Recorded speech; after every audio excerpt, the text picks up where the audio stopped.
everybody!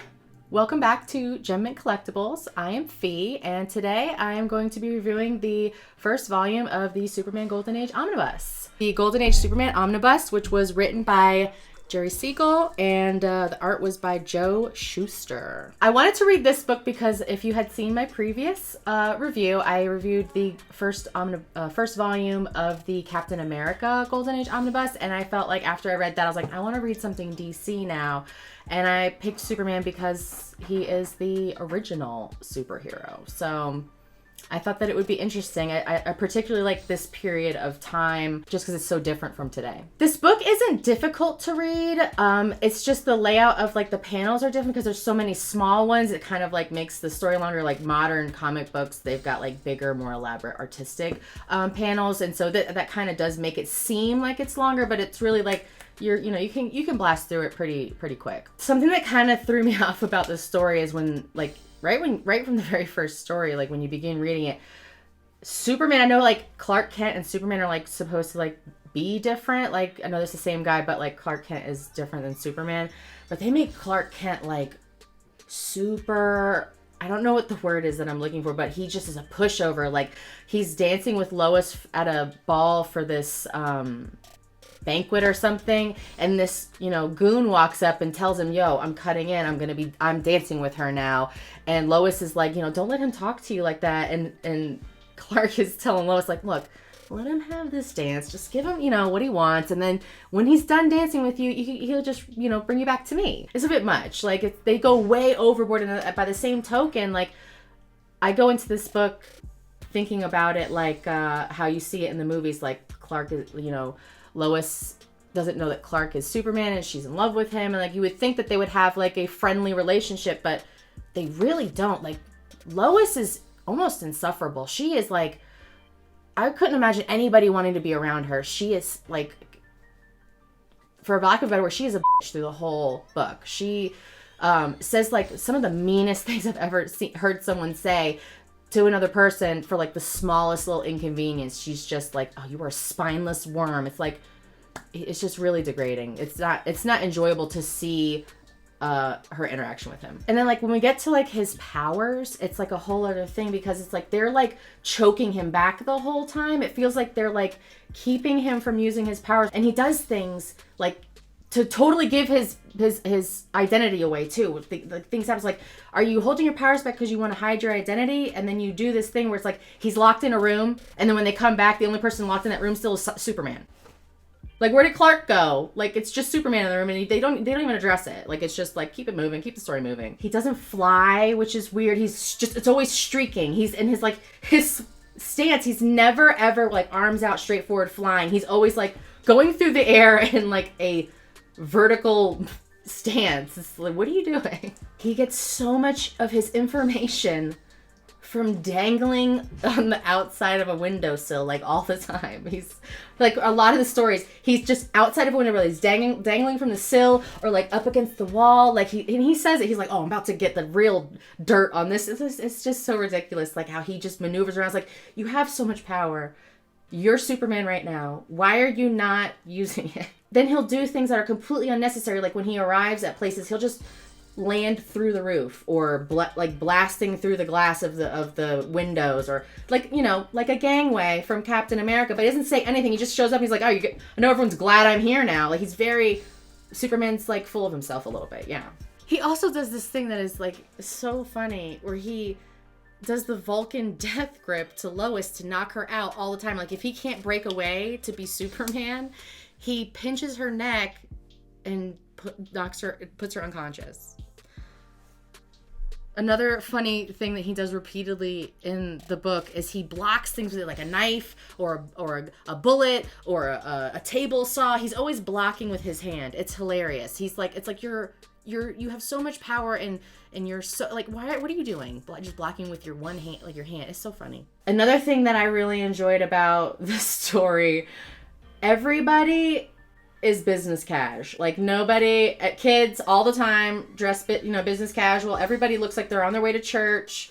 Women are always in heels and skirts. Men, like either you have suspenders on or a blazer. But I mean, obviously it's because of the time. I feel like etiquette and manners were like way bigger back then. Captain America's were very simple. You could tell the book was written for children with stories that children can understand. This book kind of like goes like, it's like struggling to decide if it wants to be an adult story or a story for children. The stories seem childlike, but the concepts of the stories are like very adult, like cooking the books or rigging an election, like those kind of things. I mean, I guess children could get like but like they go into depth, like it works, the story works like on those angles of how those things work. And I'm like, I don't know if children would understand this. Union strikes or faulty building material, or why that would be like, why it just, the stories don't seem like the children could grasp them, but they seem too juvenile for adults. So I'm just like, it seems like they're working out how they're gonna make stories happen. I don't know.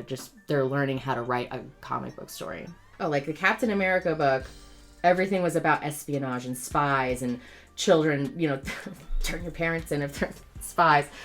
This one was all about grafting. Like everyone was a grafter or a racketeer. Like it was always, you know, under the underbelly of society, or like crooked people with power. And I'm just like, I don't know if these are, you know, totally understandable by, maybe children were smarter back then. I don't know. But the stories were kind of complicated, and like his solutions to these problems, like Superman, his first, like when the bad guy tells him that they're not going to do what he wants, or the city doesn't do what Superman is saying he wants them to do, like if he's like, there's been too many people getting hit by cars, there's been too many hit skip you know, accidents, which is what they call hit and runs back then in the book.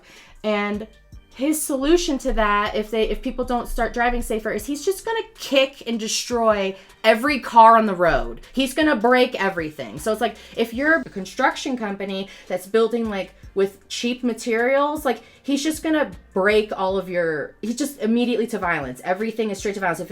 If he's trying to break up an underground casino and nobody's getting out and listening to him, he just starts breaking everything. I guess to kids back then, the heaviest thing in the world was a safe, because every story has a safe. Like that's the pinnacle of safety. If you have a safe in your house, nothing can be taken out of it. Like every story had a safe in it.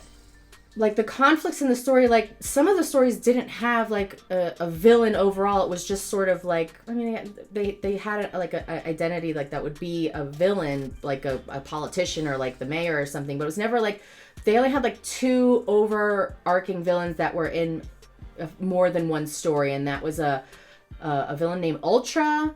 And I'm assuming that this is like sort of testing out a Luthor character. There's no like real fantasy. Like all the problems are like real world problems. Like I said before, like orphanages, like, you know, lying about what's going on in their books. Like they're not really like fantastic scenarios. Once they start introducing Luthor, then they sort of start getting like, you know, golden orbs that make people evaporate, or like the city doesn't know why when people bump into each other, they shatter into pieces. Like towards the end of the books, towards the end of this book, the stories started to become more like fantasy than sort of real life situations that, you know, you could actually find an example of in real life. But yeah, I mean, they were enjoyable. It was funny reading them. The reason that they were enjoyable is because they were just so like weird. Like, why would this happen because of that? Like, he would do things that just made no sense at all. Like he was chasing after a car full of like gangsters, and he outraces them, rips out the road in front of them so they have to stop, and then they start backing up and he rips the road out behind them. It's like, well, why not just like disable the car? Why are you breaking the whole road apart? Like, that doesn't make sense to me. Another strange thing that happened in the book, I was like, I don't understand why you would put this in the book. Like, he's running, you know, always running next to a train. But he's running next to this train and he waves at the conductor, and the conductor just waves back like nothing. Like, all right, hey, how's it going? Like, there's a man running the same speed as the train. I don't know why you would just put that. It's like a couple of panels. Or he outruns the train to save somebody whose car is stranded on the tracks, but he'll only remove the person from the car and leave the car, and the train still hits the car. Like, why not just, if you're so strong, just push the whole car out of the way of the train? Like, just a lot of like scenarios like that where you're like, I wouldn't have, I mean, there's a way better way to do that. The story will be like 12 pages. 12 pages of story, like building up the problem, you know, playing out the problem and how it's affecting everyone. The solution is less than 5 panels. Like, less than 5 panels. It goes, she solves it, and then the story's over. Just done. That's it. The whole story, they solve it in 5 panels. or less, sometimes 3. Just something that I wanted to touch on that I noticed against modern comics compared to this one, just the speech bubbles and the writing in the speech bubbles. In the beginning, it's like, I don't know which came first, the shape of the bubble or the words, because it's like they either can't make the bubble the right size or the word, like they don't plan out these word bubbles very well, and it's definitely handwritten, and it's just a mess. But towards the end of the book, it gets way better. Like the writing gets better, the drawing gets, more. In the beginning, I don't know if it's sort of just the translation from the old material to like a newer book like this, but it maybe losing some of the ink and the original comic book degrading. But like reading the comic, you feel like you want to put glasses on because it's like it's not clear. But it gets better towards the end of the book. My overall thoughts on the book, I liked Captain America better. This one, it was interesting to see just sort of that time, which it was weird because this book seemed a lot older than just 4 years older than the Captain America, because Captain America was 41. This I think was 38.